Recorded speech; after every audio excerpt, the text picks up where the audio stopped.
Hello everyone, this is a video to show how I use the Alveary Planning Pages. I apologize, I have had some chronic health issues flare up really bad this summer, so I haven't been able to respond to many of your messages. So maybe this will quickly show you how I use the Alveary Planner Pages. For me, I have found it helpful to have my ideal schedule, and then I actually print a second calendar to actually show what happens. So when I plan the next year, I have a better picture of what our real needs actually are, not just the ideals in my head. At the beginning of the school year, I just need a giant checklist to work from. And I just write things down as I'm looking through lesson plans, organizing things. I'll even put things about the house, things I want to sell. This process works really well for me. Brain dumps, pages is just how my brain processes. So I'll write lists, I'll make Venn diagrams, I'll draw sketches. So I have a section for these, which brings me to, I organize my planner in sections. I don't try to plan it out day by day, but I have found I'm more productive if I don't need a daily planner, because sometimes I just know how our day is going to go. I don't need to write it all out. That's just wasting my time. But there's some days that are just really busy, or I'm trying to map out, get a big picture, and that's what I like to use my planner for. So this I'm about to fill out later this week. I have done a bunch of research on field trips that go with our year, and I plan to kind of be more realistic, narrow it down. I know I can't do more than 4 in a month. It wears me out. So I will plan field trips, and so I can get a big picture of what our year of field trips might look like. Books orders, I need to catch this up. I just ordered a bunch this afternoon just to save us some money this year. I'm getting a lot of books from the library. There's a few things I need to buy. They're keeping track of what's coming. Excuse me. I leave line paper for me to write down my why and my focus each month. For me, it changes every month. There's always something changing that I need to tweak to focus on each month. And here are the sections, the pages that I use the most. A full 2-page planner to write down appointments and field trips and all the things. Excuse me. I have a habit tracker for each month. And I have a reading list. These are just books that I keep track of that we read together as a family. And down here, I try to make sure we're reading widely from a variety of these different genres. And then there's an hour tracker outside. I am not religious or super diligent about this, but there's times where like I'll make a goal in my mind or with my kids of like just getting more in the habit of getting outside. So I will fill this in. I had a formatting error here, but it still works. So then these are the section. This, I am so grateful I've started doing. We used to have a quote board and funny things people said in our house, and I would write down. I've just moved it into a notebook to keep all those little funny things that come up and that just make you chuckle. You think you'll remember forever, but you really don't. Field trip planner pages.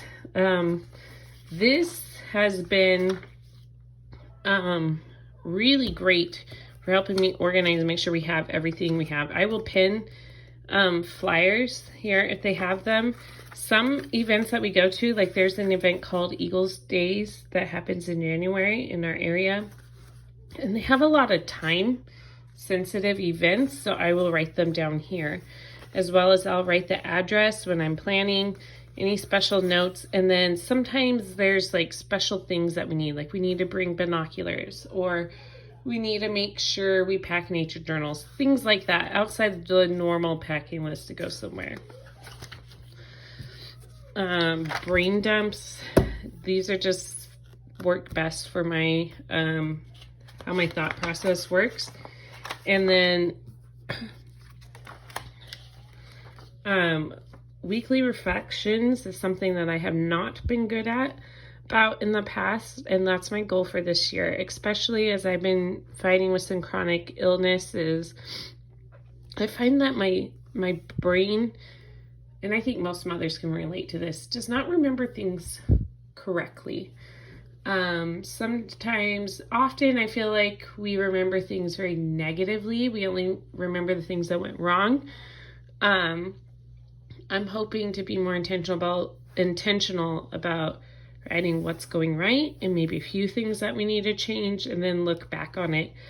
And I need to do it a week at a time. I was doing a term, which was helpful, but in this season, I'm noticing like my brain's just not that good for a month's worth. And I think gratitude's always important. I accidentally skipped. This was a really great tool for me last year. I cannot have my phone with me when we're doing lessons. I don't have the discipline to not get distracted with it. I even have a timer, so I'm not using it for timers, so my phone's put away when we start lessons. Occasionally I'll bring it out to take a picture of something we're doing. But I have this open during lessons. I kind of reformatted this from a couple years ago, because this is something, I just had a giant list before, but now I broke it into sections because these were things that I was finding I needed to make note of. So a lot of times we'll be going along reading lessons. I'm like, oh, that would be a really good book of centuries idea. The Alveary does provide book of century prompts, but I wasn't finding, it didn't match up a lot of times what we were reading. Sometimes we were a little behind, sometimes we were a little ahead, and finding the prompts were just difficult to me. But if we were reading as we went, and I wrote it here, when it came to book of century times in our week, it was right here. And so we could get it put into our book of century. Same thing with the afternoon occupations.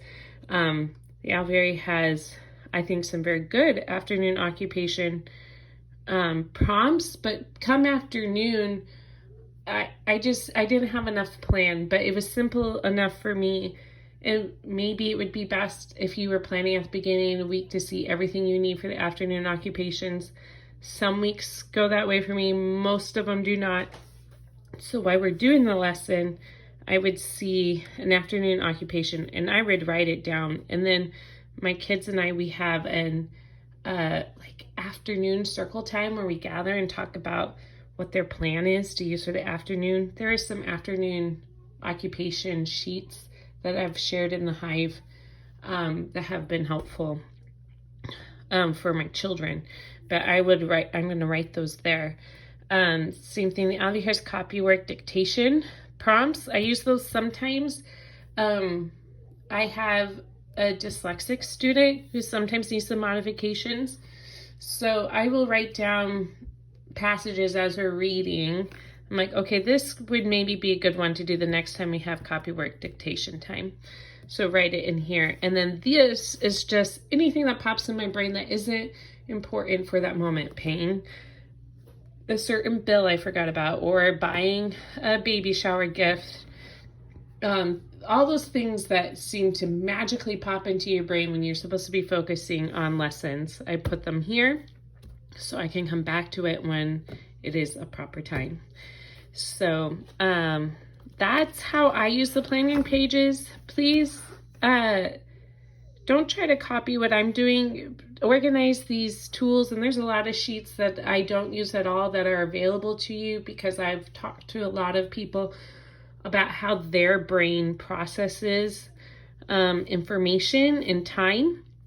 So I think it's a very Charlotte Mason principle. We are born persons. You all are going to think differently, and your planners are going to be highly unique to how your family runs and your brain thinks. So I hope this is an inspiration to you and that it will give you confidence to make the planner that works best for you.